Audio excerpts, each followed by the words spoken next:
Hello and welcome back to Here We Tow. Today I'm at Herne Lane Caravan and Motorhome Club site near the Somerset coast, and I am here to review this. This is the Bailey Alora 69.4S. Now the Bailey Alora range, there's three layouts altogether: an island bed, twin beds, and then this, the transverse bed. All of them are based on the Ford and they're considered a compact motorhome, and that's due to their width as opposed to their length. So let's go through those all important facts and figures. So what do we need to know about the Bailey Alora range? Well, first of all, it's based on the Ford. It has a 2-litre diesel engine, and this comes standard with 130 horsepower and manual transmission. You can opt for automatic at an additional cost. The cab has the white styling, as we can see on the paintwork, and then the sides are finished in the dove grey. Now, in terms of size, this motorhome, it's 6 metres and 99 centimetres in length. It's 2 metres and 10 centimetres in width, and it's 2 metres and 85 centimetres in height.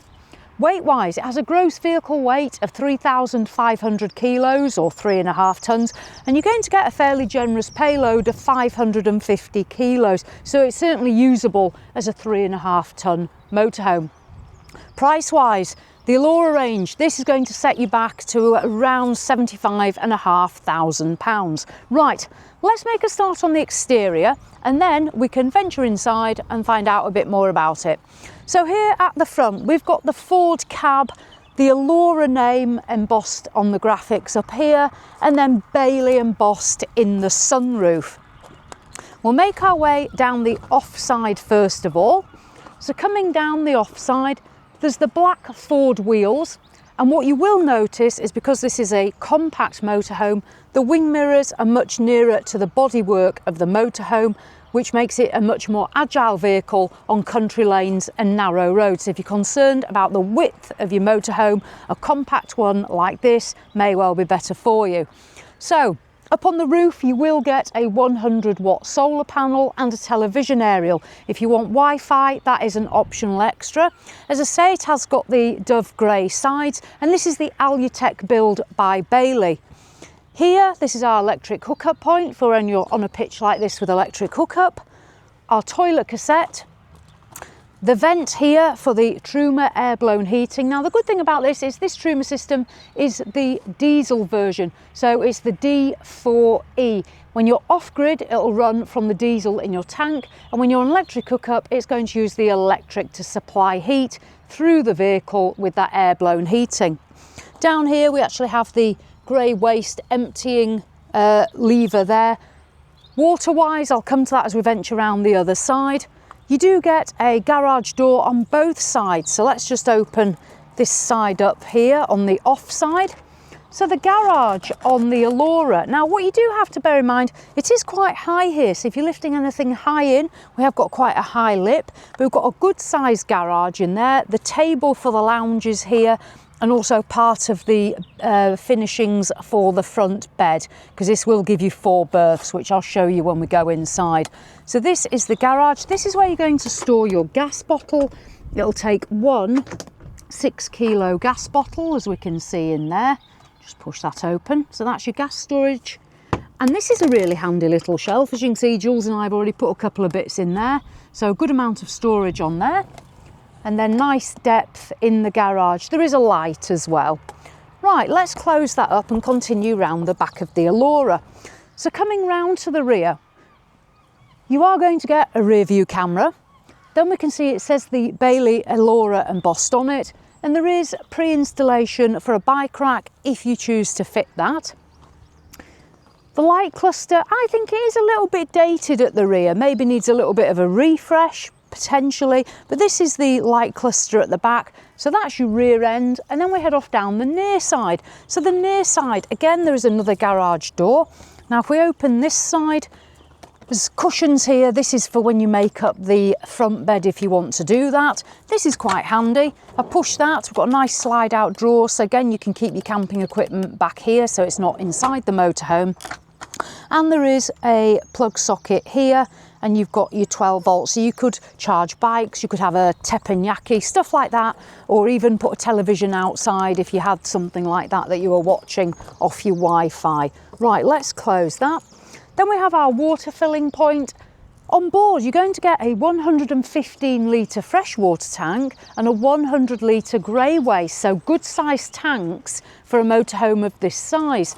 Then we see the windows, the habitation door here on the near side. You will get as well an awning light there. Right, let's venture inside and take a closer look at the Alora. So opening the door, there is a blind here for privacy. There's a handy bin. And I believe this is somewhere to put your umbrella on a rainy day, so an umbrella storage point.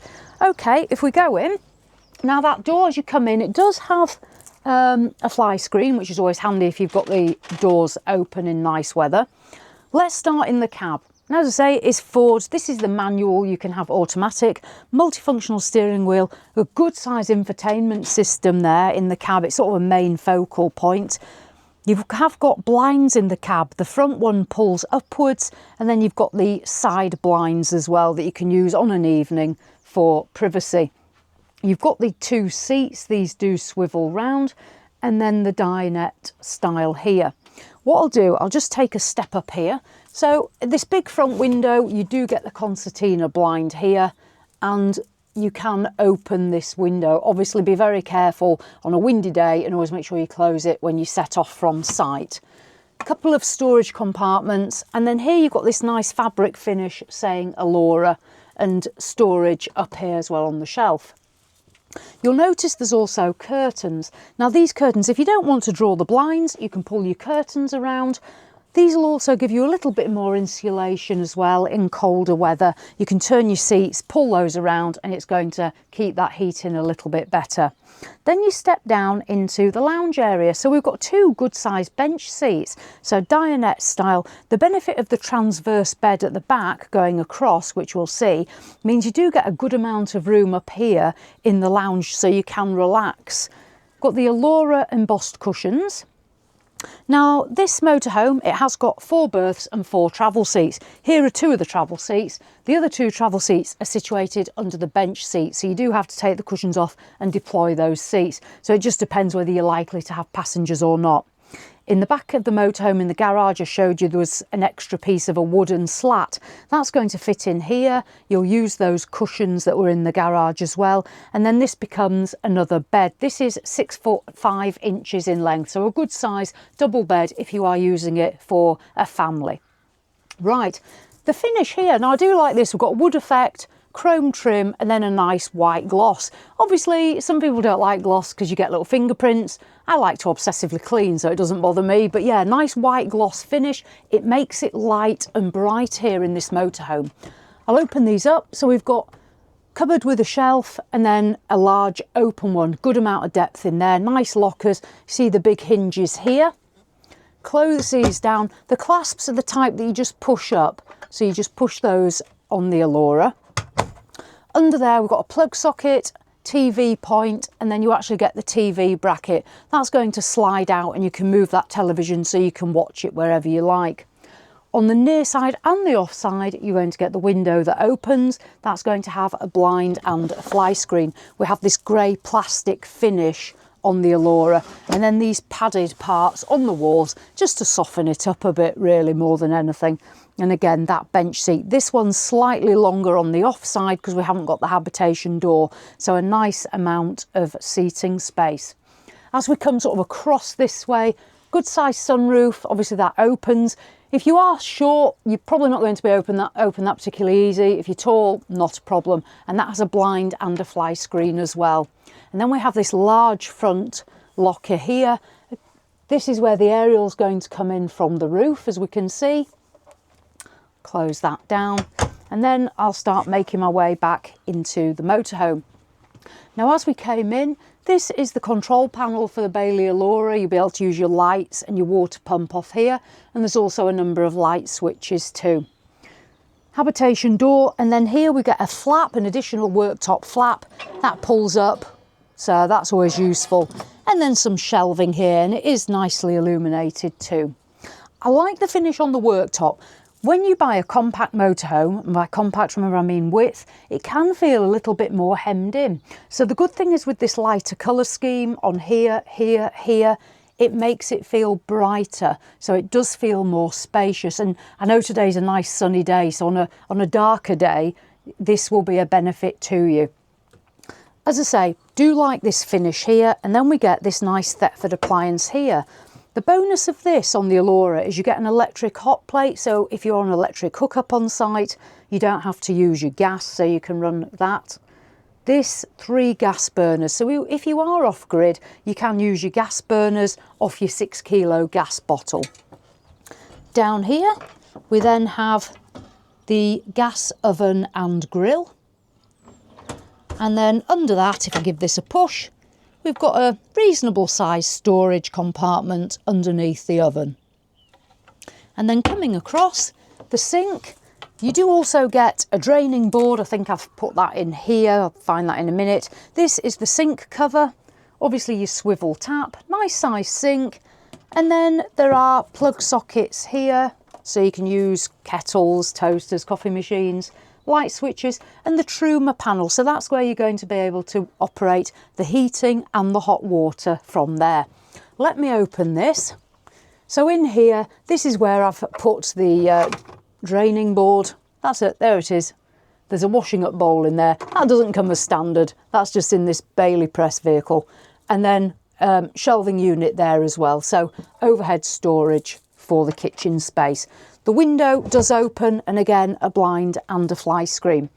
Now, if I open this, pull out, drawer, cutlery tray in here. And then under that, we have more storage space there. And you do have room to move back. If I just demonstrate, you can move back and get under there. So there is room behind you to squat down, not a problem. Before I come to the bathroom, because it's part of the kitchen, I'm just going to show you the Thetford tower fridge and freezer. So that's here on the off side. Now this is brilliant. This is a 138 litre tower fridge freezer by Thetford. Good size freezer compartment, and then the fridge. Compressor means it literally just runs off the electric system. This won't operate on gas, it's not the absorption. So when you're on electric hookup, you plug in, it's going to draw the electric through the mains. When you're off grid, it's going to come off your 12 volt, your leisure battery. The benefit is obviously you have got that 100 watt solar panel on the roof, which on good weather like this should keep that battery topped up. But that's what that is. And I do love a tower fridge freezer, as you know, so I'm quite happy with that. Next, before we hit the bedroom, let's talk about this. During the day, you're going to have this across.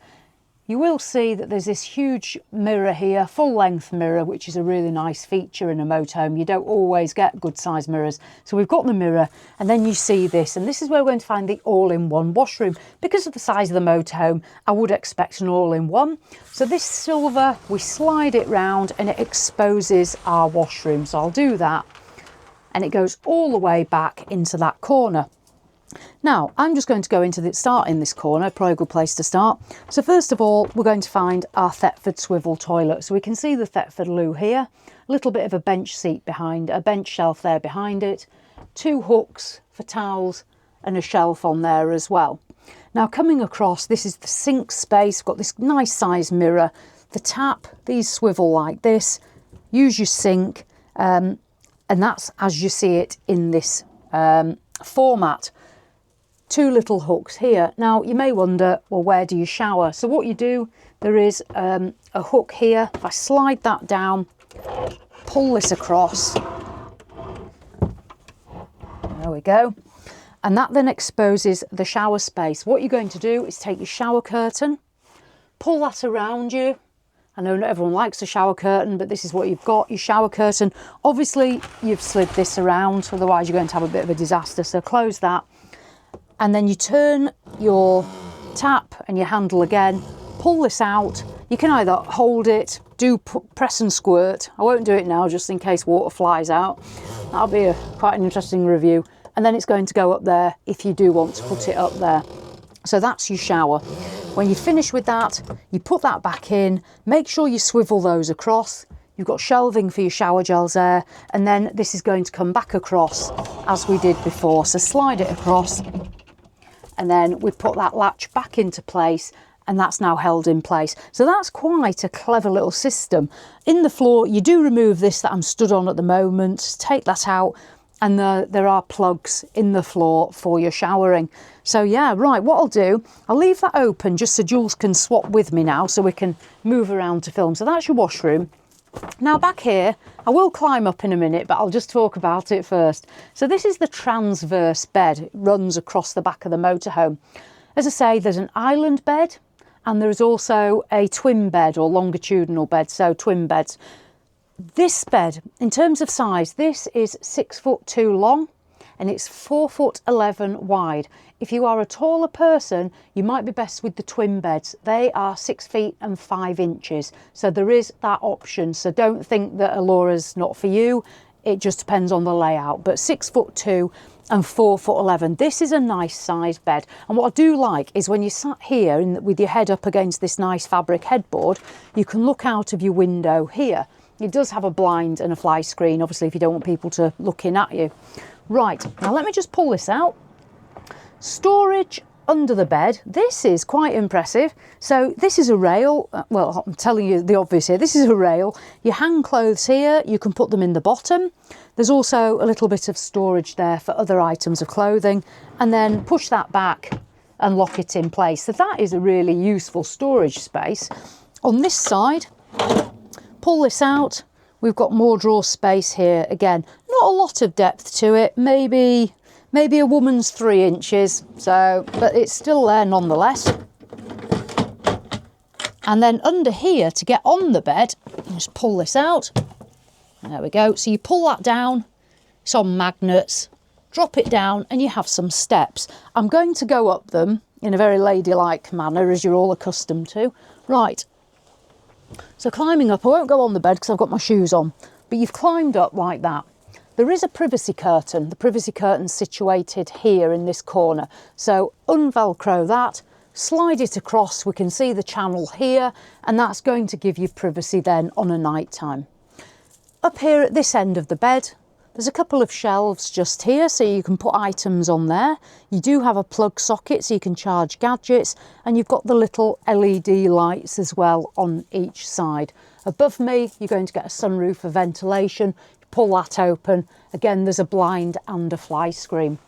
Back here, just pull these open. We have these overhead lockers. We can see there, these have got a grey finish to them on the front. And if I just open this one here, so you just get an idea. So additional clothes storage there.